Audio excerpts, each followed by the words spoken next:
이재명 대통령 출국 장면이 담긴 KTV 유튜브 채널 KTV 이매진 영상에서 정청래 더불어민주당 대표와의 악수 장면이 보이지 않는다고 김어준 딴지일보 총수가 어제 자신의 유튜브 방송 김어준의 겸손은 힘들다 뉴스 공장에서 지적했습니다. 왜 없지?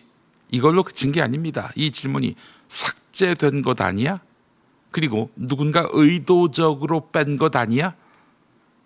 이걸로 이어졌습니다. 이미 사실 확인은 뒤로 밀리고 해석이 앞서기 시작합니다.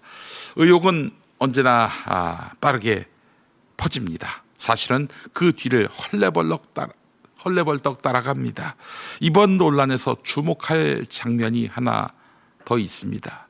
현역 국회 과학기술방송미디어통신위원장인 최민희 의원은 KTV 이매진 사실 확인 중입니다라는 글을 게시했습니다.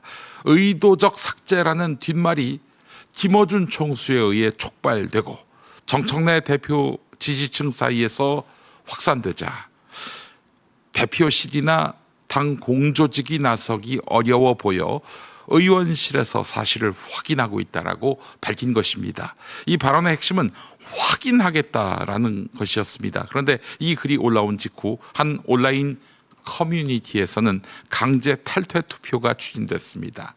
이재명 대통령 팬클럽인 재명인의 마을에서 최민희 의원에 대한 강제 탈퇴 투표가 추진된 것입니다.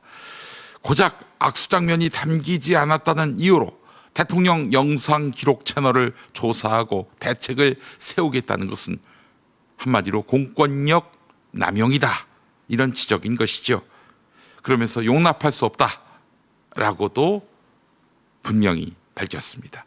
이후에 최민희 의원 추가 글을 통해서 취재 내용을 설명했습니다. KTV의 촬영 방식, 현장의 카메라 배치, 대통령 동선을 근접 촬영하는 과정에서 각도상 장면이 잡히지 않을 수도 있다는 점을 전했습니다. 그러니까 정청래 대표와의 악수 장면을 의도적으로 촬영을 안 했다든지 촬영해 놓고 삭제했다든지 그게 아니라 촬영 구조와 현장 상황의 문제일 가능성이 높다는 설명이었습니다.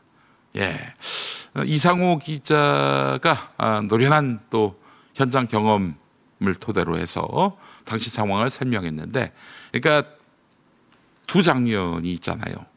대통령이 앞에 보이는 장면, 그리고 정청래 대표가 앞에 보이는 장면. 사이드에서 찍을 수는 없는 거 아니에요. 사이드에서 찍었을 수 있겠지만, 그런데 대통령의 모습은 KTV가 촬영하고 정청래 대표, 그 맞은편에 있는 정청래 대표의 모습은 지상파 방송이 촬영을 하는 거였어요. 모든 방송사가 다 촬영할 수는 없잖아요. 총 넉 대의 카메라가 달라붙어서 이렇게 앞에 2대, 뒤에 2대 이렇게 촬영을 하는 건데, KTV는 이 대통령 모습이 보이게 찍었다는 거예요. 그러면 정청래 모습이 안 보일 수밖에 없는 거지요.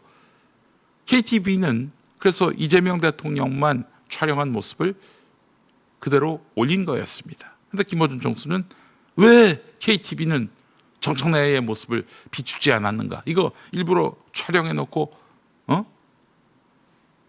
뺀 거 아닌가? 이렇게 이야기한 것입니다.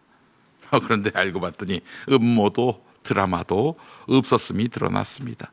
기술적이고 현실적인 문제였던 것이죠.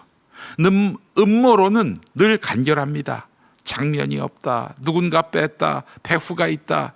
이 구조는 복잡한 현실보다 훨씬 이해하기 쉽습니다. 그리고 감정을 자극합니다. 반면에 사실은 복잡합니다. 카메라 각도가 달랐다, 송출 시점이 달랐다, 근접 촬영 과정에서 놓쳤다, 그리고 역할이 분담돼 있었다. 이 설명은 흥분을 유발하지 않습니다. 그래서 덜 퍼집니다.